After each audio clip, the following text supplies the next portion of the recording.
네, 우리가 저번 시간에 호세아서 1장 3절부터 5절 이 앞부분을 살펴보면서 호세아와 고멜 사이에서 태어난 그 첫째 아들의 이름을 이스르엘이라고 짓게 하신 그 이유에 대해서 살펴보았었습니다.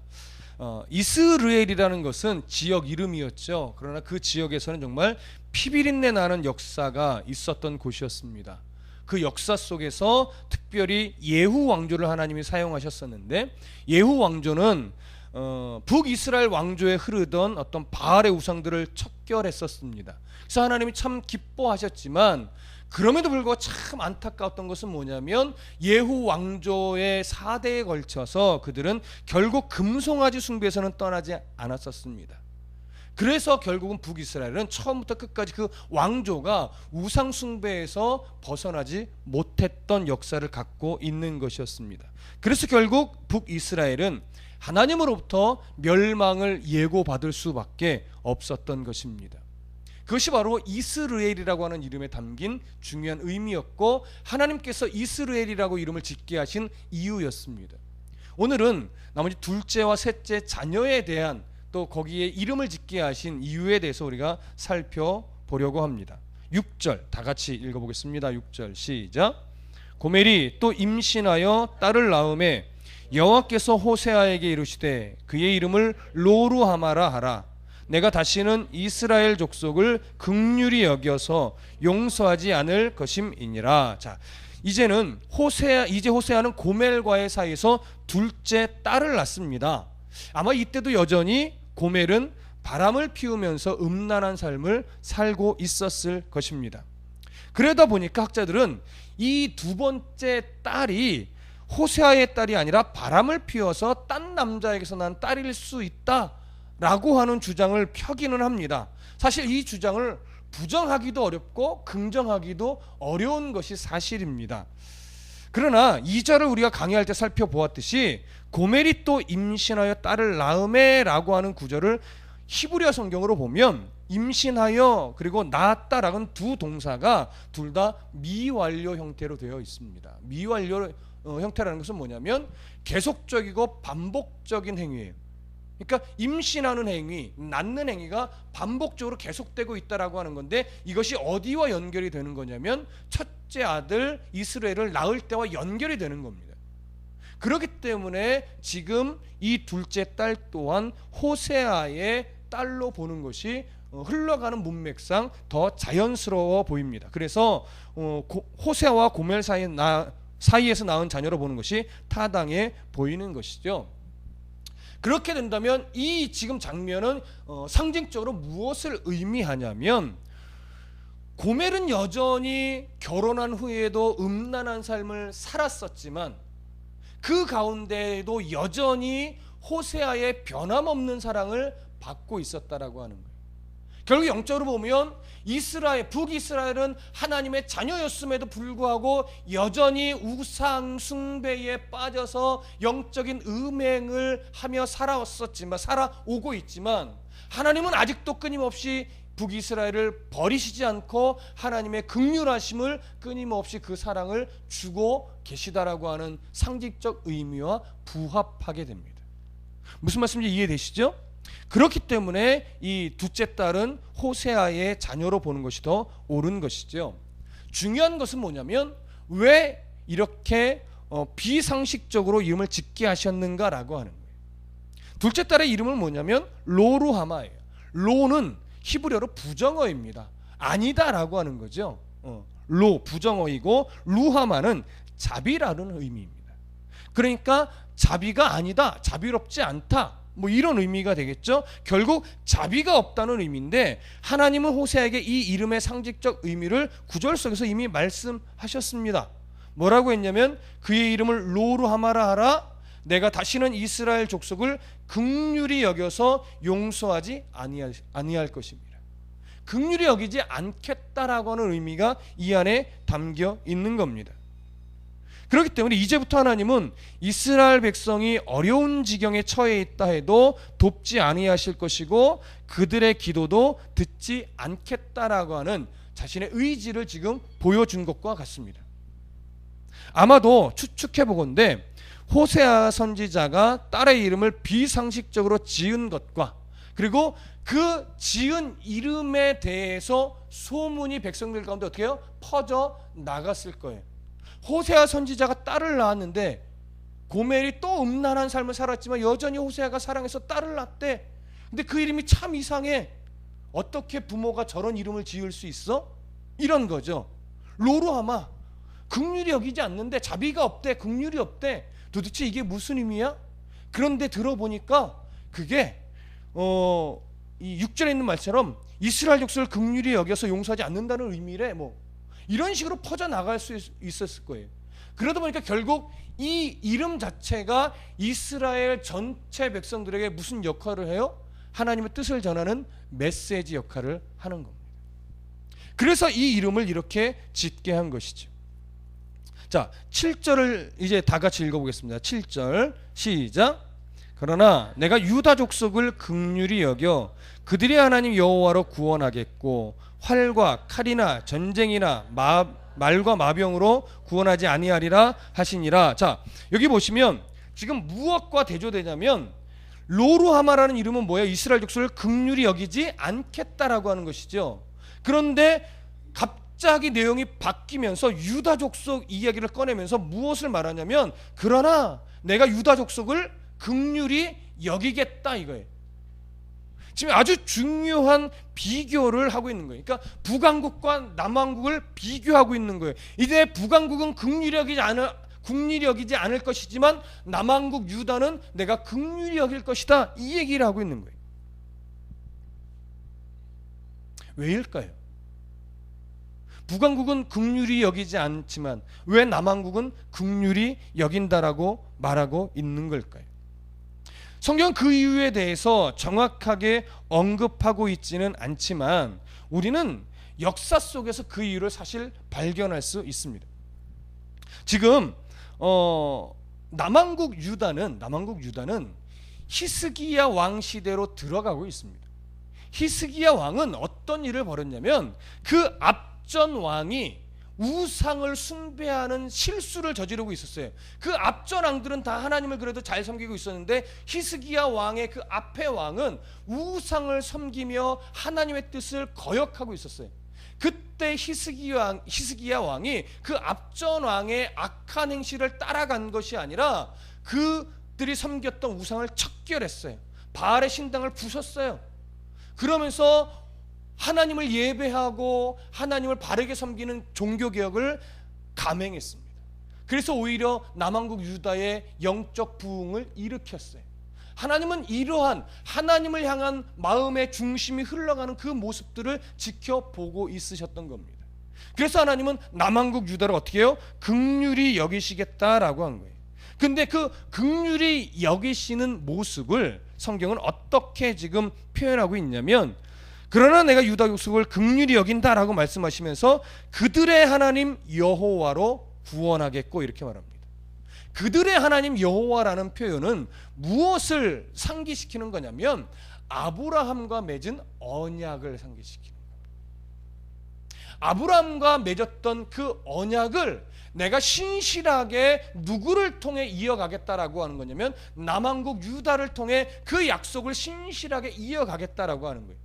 그러니까 언약을 근거로 해서 남왕국 유다를 구원해내고 하나님께서 자손을 번성해 가겠다는 의지를 보여주신 거기 때문에 지금 그 의지는 구원이라고 하는 것과 연결했는데 그 구원은 당시에 어떤 모습으로 드러나냐면 활과 칼이나 전쟁이나 말과 마병으로는 구원하지 않겠다 이렇게 표현을 해요. 이 얘기는 지금 북왕국 이스라엘은 결국 누구의 손에 고통을 받게 돼요?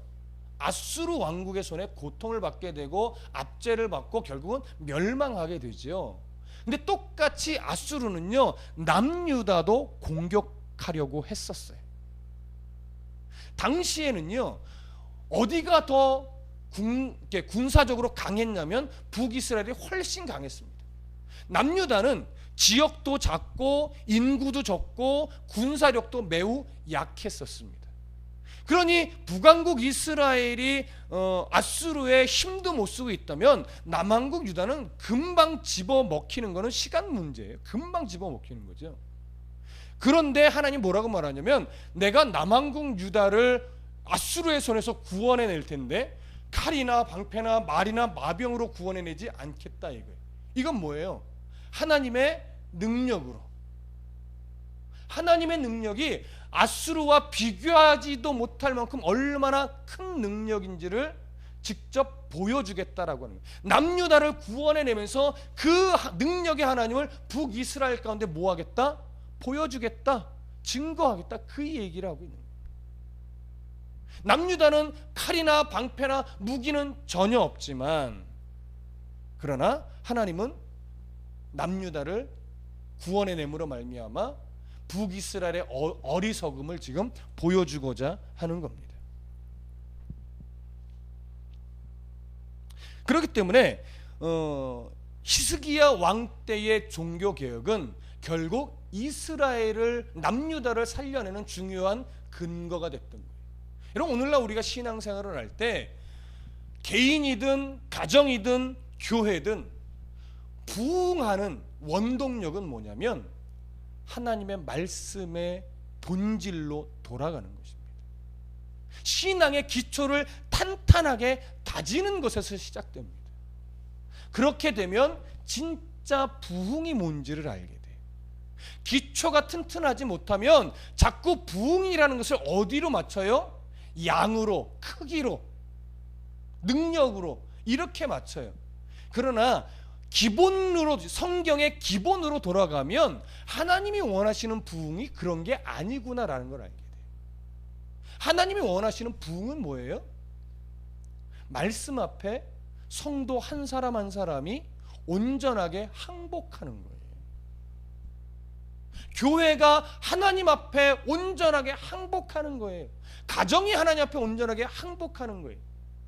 이 항복한다는 건 쉬울 것 같지만 쉽지 않습니다. 근데 하나님 앞에, 능력의 하나님 앞에 항복해 보면 그 하나님이 성도 한 사람을, 가정을, 교회를 어떻게 끌고 가시는지, 얼마나 좋은 길로 끌고 가시는지, 인도해 가시는지를 경험하게 돼요. 그러다 보면 뭐예요? 이렇게 살아가는 것이 항복하는 거구나, 이걸 알게 되죠. 이게요, 말로 설명이 안 되는 거예요. 여러분, 예수 믿는 삶은 신앙이란 이런 거예요 라고 사실은 성경을 근거로 여러 갈래로 이렇게도 표현해 드리고 저렇게도 표현해 드립니다, 사실은. 근데 신앙이란 이런 겁니다, 여러 모습으로 표현하지만 그게 여러 개가 있는 게 아니에요. 결국은 하나예요. 뭐예요? 하나님이 원하시는 대로 나를 인도할 때 내가 내 자존심 구기고 그 인도하심에 전폭적으로 뭐예요? 순종에 따라가는 것. 근데 그것은 이론으로 설명이 불가능합니다. 물론 열심히 이해할 수 있도록 설명하죠. 그거는 뭐예요? 우리의 머리에 알려드리는 것밖에 안 돼요. 머리로 이해한 것은 결국 사라집니다. 그러나 머리로 이해한 것이 삶의 흔적 속에서 가슴으로 내려오면, 삶의 경험으로 말씀과 함께 녹아지면 이거구나, 이걸 알게 돼요. 그래서 신앙은요, 연륜을 무시할 수 없어요. 연륜이 신앙을 대변하진 않습니다. 그러나 연륜을 무시할 수 없습니다. 그 연륜이란 건 뭐예요? 굴곡진 인생을 살면서 말씀과 머릿속으로 알았던 것이 멋지게 이렇게 하나가 되는 거예요. 그러면 그 신앙은 그 어느 누구도 흔들 수가 없어요. 어떤 마귀의 유혹에도 흔들리지 않습니다. 이것이 견고한 신앙이에요.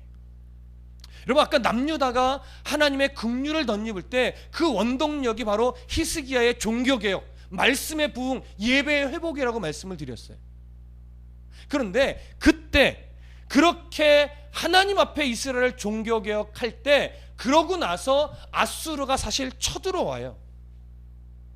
그때의 장면을 우리가 한번 좀 보면 좋겠는데, 역대하, 구약성의 역대하로 한번 가보겠습니다.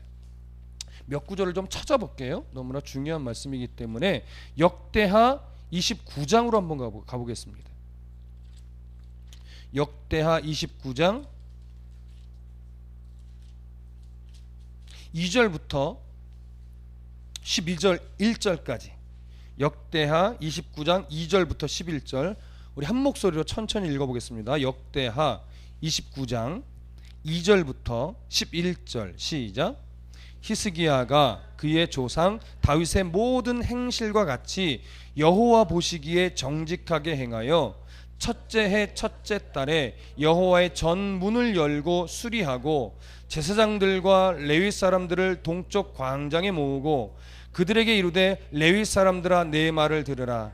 이제 너희는 성결하게 하고 또 너희 조상들의 하나님 여호와의 전을 성결하게 하여 그 더러운 것을 성소에서 없애라.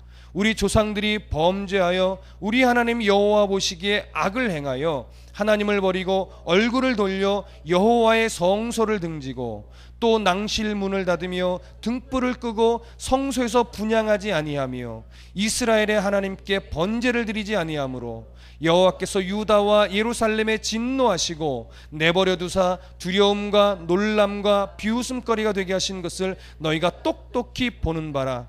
이로 말미암아 우리의 조상들이 칼에 엎드러지며 우리의 자녀와 아내들이 사로잡혔느니라.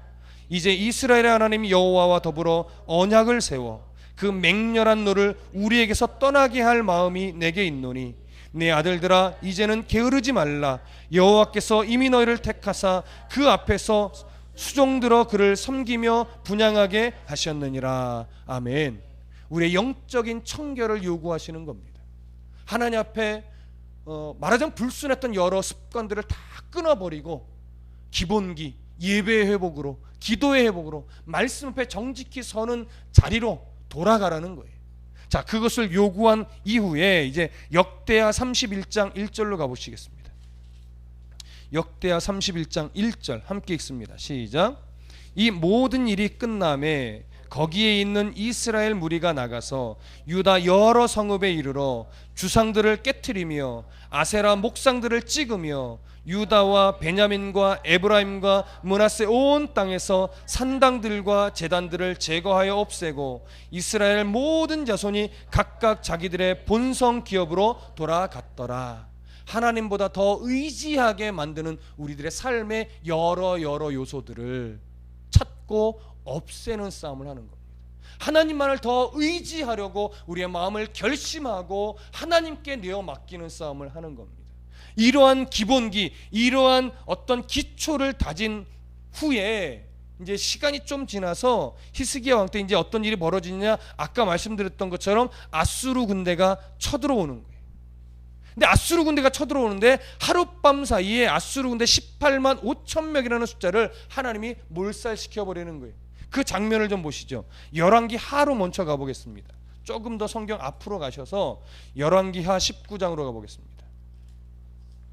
열왕기하 19장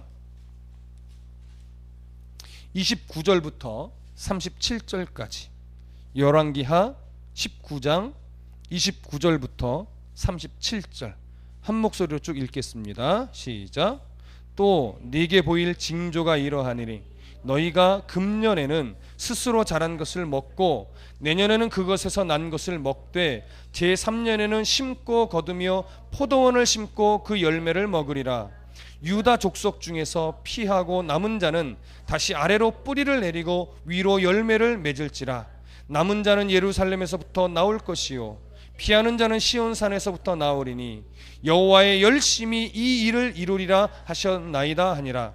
그러므로 여호와께서 아수르 왕을 가리켜 이르시기를 그가 이 성에 이르지 못하며 이리로 화살을 쏘지 못하며 방패를 성을 향하여 세우지 못하며 치려고 토성을 쌓지도 못하고 오던 길로 돌아가고 이 성에 이르지 못하리라 하셨으니 이는 여호와의 말씀이시라. 내가 나와 나의 종 다윗을 위하여 이 성을 보호하여 구원하리라 하셨나이다 하였더라. 이 밤에 여호와의 사자가 나와서 아수르 진영에서 군사 18만 5천 명을 친지라. 아침에 일찍 일어나 보니 다 송장이 되었더라. 아수르 왕 산헤립이 떠나 돌아가서 니느웨에 거주하더니 그가 그의 신 니스록의 신전에서 경배할 때에 아드람 멜렉과 사레셀이 그를 칼로 쳐 죽이고 아라랏 땅으로 그들이 도망하매 그 아들 에살핫돈이 대신하여 왕이 되니라. 자, 하나님이 어떻게 일하셨는지 정확하게 기록되어 있습니다. 31절에 특히 이 말씀이 눈에 들어옵니다.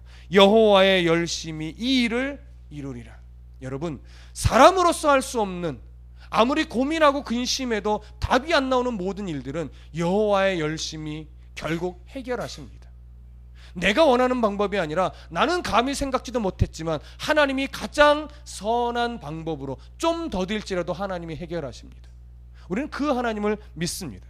또 한 구절 보시죠. 다시 역대하로 돌아가셔서 역대하 32장으로 갑니다.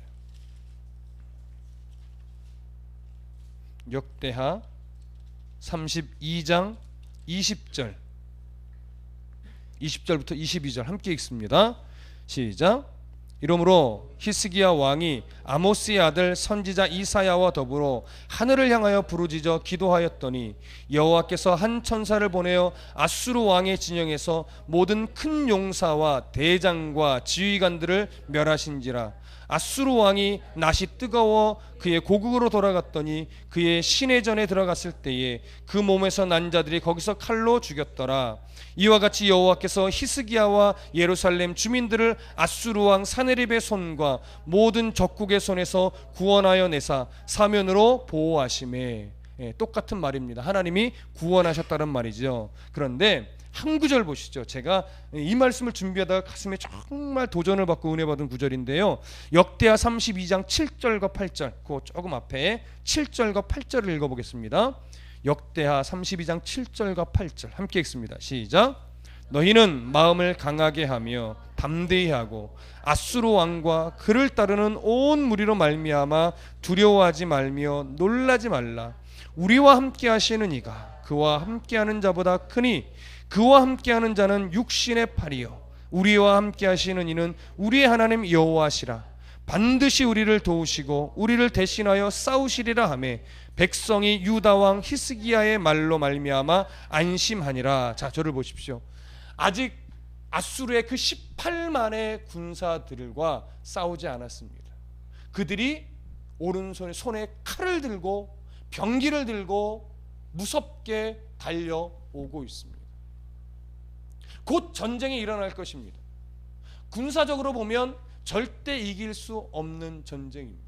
근데 히스기야 왕이 기본을 회복하고 나서 예배를 회복하고 말씀을 회복하고 우상들을 척결하는 씨름을 충분히 한 후에 그렇게 기본기를 신앙의 기본기를 다진 후에 그런 전쟁에 앞서서 백성들 앞에서 외치는 이 소리를 보세요. 8절.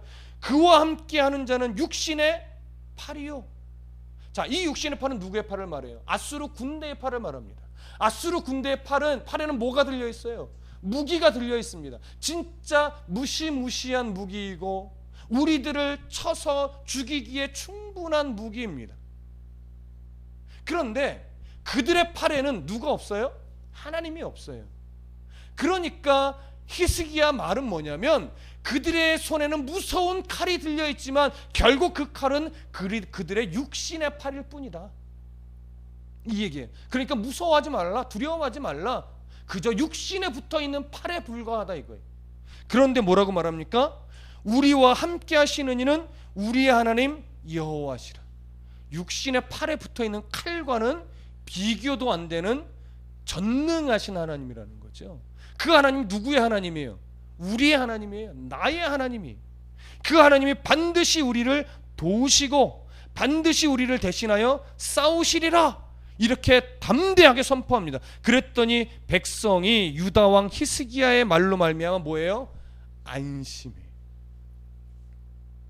여러분, 신앙의 기본이 충분하게 말씀의 기초가 세워져 있으면, 여러분, 말씀에 이렇게 하나님이 약속하셨습니다, 두려워하지 마십시오, 안심하지 마십시오 할 때 말씀에 기초된 신앙이 그 말씀을 받으면요 아멘으로 받게 돼요.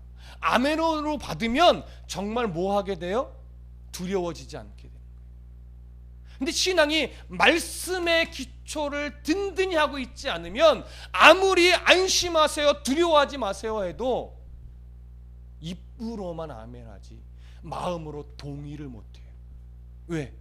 말씀이 아직 내 가슴에 안 살아있거든요. 신앙의 기본기라는 건 그겁니다. 말씀의 뿌리를 내리는 것이 기본이에요. 여러분, 말씀의 뿌리 없이 뭐 환상으로 뭘 봤네, 기도하는데 갑자기 입술에 방언이 터졌네, 의미 없어요.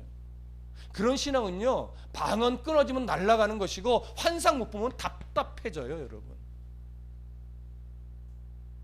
신앙의 기본기는 어떤 신비한 어떤 그런 것이 아닙니다. 신앙의 기본기는 말씀의 뿌리를 내려서 그 말씀이 나의 가슴 속에, 나의 삶의 흔적 속에 살아있게 하는 거예요. 그리고 그걸 경험해 가는 겁니다. 아, 이런 말씀이 정말 내 삶에 살다 보니까 이렇게 부합되는구나, 이 말씀은 이렇게 내 삶에 적용되는구나, 아, 그 말씀이 이런 의미였구나. 그래서 신앙의 경험은 언제나 말씀과 같이 가야 돼요. 그런 내 삶에 일어난 여러 문제들로 인해 기도할 때 그 기도는 언제나 말씀과 같이 가는 기도여야 돼요. 말씀에 근거하여 하나님께 때로는 부르짖고 하나님께 때를 써도요 말씀에 근거하여 때를 써야 돼요. 그러니까 말씀을 바르게 하는 일이 얼마나 중요합니까? 때로는 말씀을 바르게 모르면요 말씀에 근거해서 기도한다고 하는데 전혀 엉뚱한 말씀을 엉뚱하게 적용해서 엉뚱하게 때를 쓴다고요. 그럼 하나님이 참 기가 막히죠. 그럼에도 불구하고 때로는 응답해 주시기도 하지만 그건 좀 웃긴 거예요. 유치한 거예요. 말씀을 바르게 알고 그 말씀을 바르게 붙잡고 때를 써도 좀 성숙하게 때를 쓰자고요. 하나님이 그렇게 말씀에 근거한 기도를, 그렇게 말씀에 근거한 부르짖음을 외면하지 않습니다. 그래서 언약의 하나님이, 언약의 하나님, 우리의 하나님은 세상보다 강하십니다. 우리의 하나님은 아수르 군대의 칼과 방패보다 더 무서우신 분입니다. 히스기야는 그 진리를 뭐예요? 깨달았던 사람이에요. 그리고 그 진리를 알았기에 머리에만 그 진리가 있는 것이 아니라 실제 삶의 기초에서 그 싸움을 백성들과 함께 부단히 했던 사람이에요. 하고 나서 보니까 말씀에 기초하여 저들이 두렵지 않은 걸 아는 거예요. 그러니까 담대히 선포하죠. 두려워하지 마시라고. 바울도 담대히 선포하죠. 피 흘리기까지 좀 싸워보라고. 피 흘릴까봐 겁먹고 지레 겁먹고 발 빼지 말고 믿음의 말씀의 검 들고 한번 피 흘리기까지 싸워보라고. 하나님이 정말 죽이시나 안 죽이시나. 그럼 늘 강조하지만 죽이신다고요? 안 죽이신다고요? 안 죽이신다고요. 도망치지 마시고 회피하지 마시고 말씀 딱 붙잡고 피 흘리기까지 우리가 나가보자고요. 그래야 하나님이 주시는 진한 은혜를 정말 경험하지요. 진한 은혜는요 피 흘리기까지 싸워봐야만 알 수 있는 거예요. 안 싸우니까 경험을 못해요. 그러니까 안 싸우고 자꾸 돌아가고 피하고 피하는 신앙이 되다 보니까 연수는 긴데 성숙하지 못한 거예요. 신앙의 연수가 짧아도 말씀을 순전하게 붙잡고 피 흘리기까지 싸워본 경험이 있는 성도는요 성숙할 수 있어요. 성숙해져요. 그러니까 신앙이 오래된데 성숙하지 않은 건 결국 그 문제예요. 말씀 붙잡고 싸워본 흔적이 없는 거예요. 피 흘리기까지 싸워본 흔적이 없으니까 늘 신앙이 연약하죠. 여러분, 말씀을 근거로 하여 피 흘리기까지 싸우는 이 싸움을 부단히 해서 정말 성숙한 성도로 성장하시길 간절히 부탁드립니다. 북이스라엘은 바로 이 피 흘리기까지 하는 싸움에 노력해 본 적이 없는 북이스라엘이에요. 그런 왕조예요. 처음부터 북이스라엘의 백성들을 남유다에 뺏길까봐 제단을, 금송아지 제단을 만들어 놓고 그게 하나님이다라고 이미도 피하고 돌아갔던 왕조로 시작을 했다고요. 돌아가지 마십시오. 말씀을 직진하셔야 돼요. 말씀을 자의적으로 해석하지 마시고 말씀이 이렇게 말했으면 그대로 그냥 나아가보는 담력이 필요합니다. 용기가 필요해요. 이게 바로 신앙의 용기입니다. 죽으면 죽으리라 유명한 말이지만 나에게 적용해야 될 말이에요. 내가 죽어 예수가 산다? 말만 멋진 말이 되어서는 안 됩니다. 내 생각을 버리고 하나님의 생각으로 피 흘리기까지 싸우는 담대함, 여러분 우리에게 꼭 일어나길 소원합니다. 오늘 본문으로 다시 돌아가셔서 마지막 8절과 9절을 보겠습니다. 호세아서로 돌아가셔서 1장 8절과 9절 함께 읽습니다. 시작. 고멜이 로루하마를 젖댄 후에 또 임신하여 아들을 낳음에 여호와께서 이르시되 그의 이름을 로암미라 하라. 너희는 내 백성이 아니요 나는 너희의 하나님이 되지 아니할 것임이라. 자, 로루하마를 젖댄 후라는 것은 대략 3년 정도의 기간을 말합니다. 젖댈 때까지. 여기서 셋째를 낳는 기간을 정확하게 나름대로 묘사를 하고 있는데, 젖댄 후에 한 3년 정도가 지난 후에 또 뭐예요? 임신하여 이번에는 아들을 낳았어요. 그러고서 그의 이름을 뭐예요? 로암미라고 지은 거예요. 여러분 여기서 왜 젖댄 후라고 하는 대략 3년 정도의 기간을 의미하는 이 표현을 정확하게 기록해 놨을까요? 이 3년이 무슨 의미일까요? 물론 3년이 뭐 조금 더일 수도 있고 좀 덜할 수도 있겠지만 대략 3년 정도로 보는 것뿐입니다. 이 기간이 갖고 있는 의미는 뭘까요? 바로 처음에 로루하마라는 이름을 메시지처럼 이스라엘 백성 가운데 듣게 하고 보게 한 후에 3년 정도는 뭐예요? 다시 그들이 돌이킬 기회를 주는 거예요. 하나님 무조건 이 이름을 주고 내가 너희들을 버릴 거야 이런 하나님이 아니라고요. 너 다시 한번 그러면 진짜 가만 안 둔다? 그게 가만 안 둔다는 부모의 말입니까? 아니라고요. 제발 좀 돌이키라는 의미라고요. 간절한 부모의 마음이 있는 거예요. 그러니까 로루하마에는 좀 북이스라엘아 이제는 좀 돌이켜라 이 멍청이들아, 아비의 마음을 그렇게 모르겠니? 이 간절함이 묻어 있는 거예요. 그 하나님의 기다림이 또 3년인 거예요. 그런데도 돌이켜요? 안 돌이켜요. 이게 답답한 거죠. 그래서 하나님이 또 셋째 아들을 주면서 이름을 말하는 거예요. 로암미라 하라.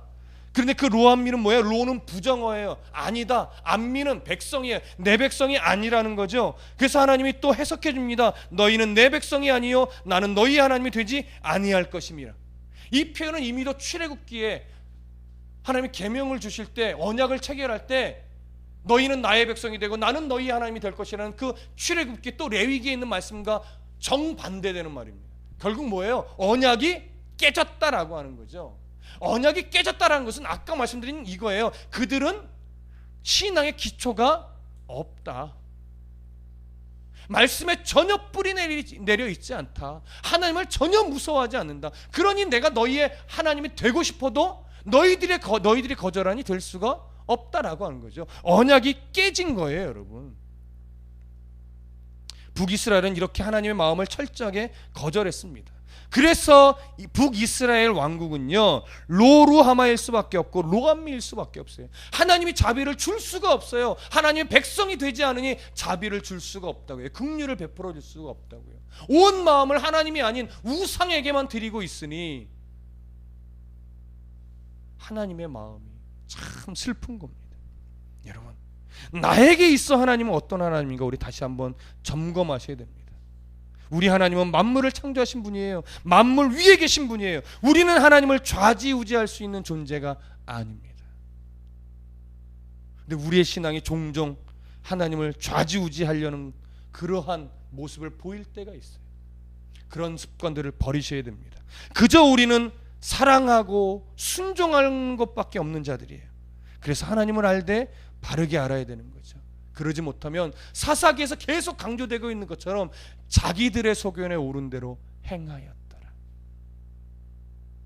신앙은 내 소견에 오른 대로 하는 것이 아닙니다. 신앙은 하나님이 전능하신 분임을 인정해서 그 하나님이 원하시는 대로 부단히도 우리의 무릎을 꿇어 가는 것, 항복하는 것, 잘 항복하는 것, 이게 신앙이에요. 하나님 앞에 로루하마, 로암미 이런 이름에 해당되는 성도가 아니라 로자를 뺀 우리는 하나님의 루하마이고 우리는 하나님의 암미가 되는 그런 바른 신앙의 성도가 되시기를 간절히 부탁합니다. 기도하겠습니다.